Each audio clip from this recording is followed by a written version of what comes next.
আমি কিছু ব্যাপার পরিষ্কার করে বলে দিতে চাই যে বিভিন্ন স্থানে, বগুড়ার বিভিন্ন স্থান, শুধু বগুড়া নয়, সারা দেশে বিভিন্ন স্থানে ছাত্রদের নাম করে চাঁদাবাজি বা টেন্ডারবাজি ইত্যাদি কাজ চলছে।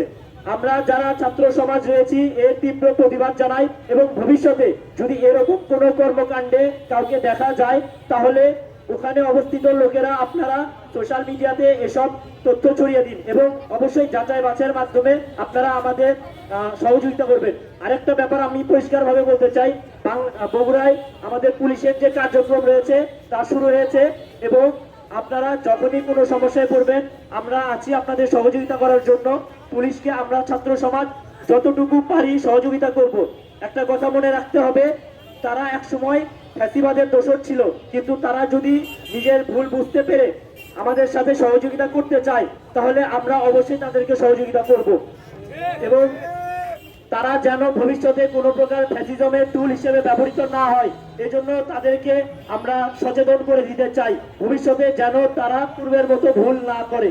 আন্দোলন করেছে তারা কোনো প্রকার সার্টিফিকেট পাচ্ছে কিনা এই ব্যাপারে আমি পরিষ্কারভাবে বলে দিতে চাই, আমরা কোনো প্রকারের কোটা নেওয়ার জন্য আন্দোলন করিনি। ছাত্র সমাজ যারা আছে কোনো প্রকার ফায়দা নেওয়ার জন্য আন্দোলন করেনি। আমাদের বুকের তাজা রক্ত যখন ঝরছিল আমরা এক মুহূর্তের জন্য চিন্তা করিনি যে আমরা ভবিষ্যতে কি চাই না চাই। আমরা শুধুমাত্র একটা বৈষম্যহীন বাংলাদেশ চেয়েছিলাম, আমরা যেন সেই অনুযায়ী কাজ করতে পারি। যারা এখন বিভিন্ন রকমের সার্টিফিকেট বা ইত্যাদি ব্যাপার নিয়ে লাফাচ্ছেন তাদেরকে আমি সংযত থাকতে বলছি, যদি ভবিষ্যতে এরকম কোনো কার্যক্রম হয় তাহলে আমরা তার প্রতিবাদ জানাবো, কারণ ছাত্র সমাজ সর্বদা বৈষম্যের বিরুদ্ধে, এ ব্যাপারে আমরা সর্বদা পরিষ্কার। এ পর্যায়ে আমি জিম্বাইকে সংখ্যালঘুদের উপরে হামলা হচ্ছে, আমরা বলছি যে না, কোনো সংখ্যালঘুর উপরে হামলা হচ্ছে না। বাংলার ছাত্র জনতা তাদের পাশে ঢাল হয়ে দাঁড়িয়ে আছে, তাদের উপরে যেন কোনো দমন পীড়ন না হয়। কিন্তু অনেকের মনে প্রশ্ন, তারপরেও তো অনেক জায়গায় অনেক ক্ষেত্রে দেখা যাচ্ছে যে অনেক সংখ্যালঘুর উপরে হামলা হচ্ছে। এই বিষয়টি আমি আপনাদেরকে পরিষ্কার করে দিতে চাই, সারা বাংলাদেশে ফ্যাসিবাদের দালাল যারা এই পরাজিত শক্তি, তারা সারা এই এতদিন যাবৎ বিভিন্ন মানুষের উপরে যে অন্যায় নির্যাতন করেছে, আজ সেই নির্যাতিতরা যখন তাদেরকে প্রতিরোধ করছে, সেই ফ্যাসিবাদের দালালদের ভেতরে যদি কোনো সংখ্যালঘু থেকে থাকেন তখন হয়তো তারাও এরকম প্রতিরোধের সম্মুখীন হচ্ছেন। কিন্তু এই ফ্যাসিবাদের দালালদেরকে যখন জনতা প্রতিরোধ করছে, সেটিকে সংখ্যালঘুদের উপরে হামলা হচ্ছে বলে একটি মহল প্রচার করার চেষ্টা করছে। এই প্রচার করে তারা আসলে কি চায় সেটা আপনারা জানেন। তারা বাংলাদেশের পরিস্থিতিকে অস্থিতিশীল করতে চায় এবং ঘোলা পানিতে মাছ শিকার করতে চায়। দ্বিতীয়ত যেটি আমি বলবো, আপনারা ইতিমধ্যে শুনেছেন যে 15ই আগস্টকে কেন্দ্র করে এই পরাজিত শক্তি আবার নতুন করে কোনো ষড়যন্ত্র করতে চাচ্ছে।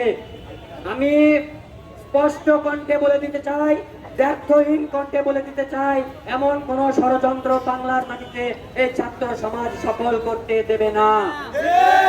আপনারা ইতিমধ্যে দেখেছেন গোপালগঞ্জে তারা নামতে চেয়েছিল, সেখানে তাদের কি অবস্থা হয়েছে, তাদের পশ্চাৎ লাল হয়ে গেছে।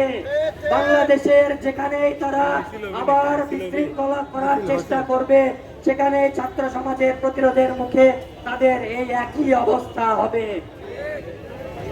সর্বশেষে যে ঘোষণাটি দিতে চাই সেটি হলো যে কেন্দ্রের কর্মসূচি অনুযায়ী আমাদের যে রেজিস্ট্যান্স উইক ঘোষিত হয়েছে, যে প্রতিরোধ সপ্তাহ, আমরা এই পুরো সপ্তাহ জুড়ে রাজপথে অবস্থান করব।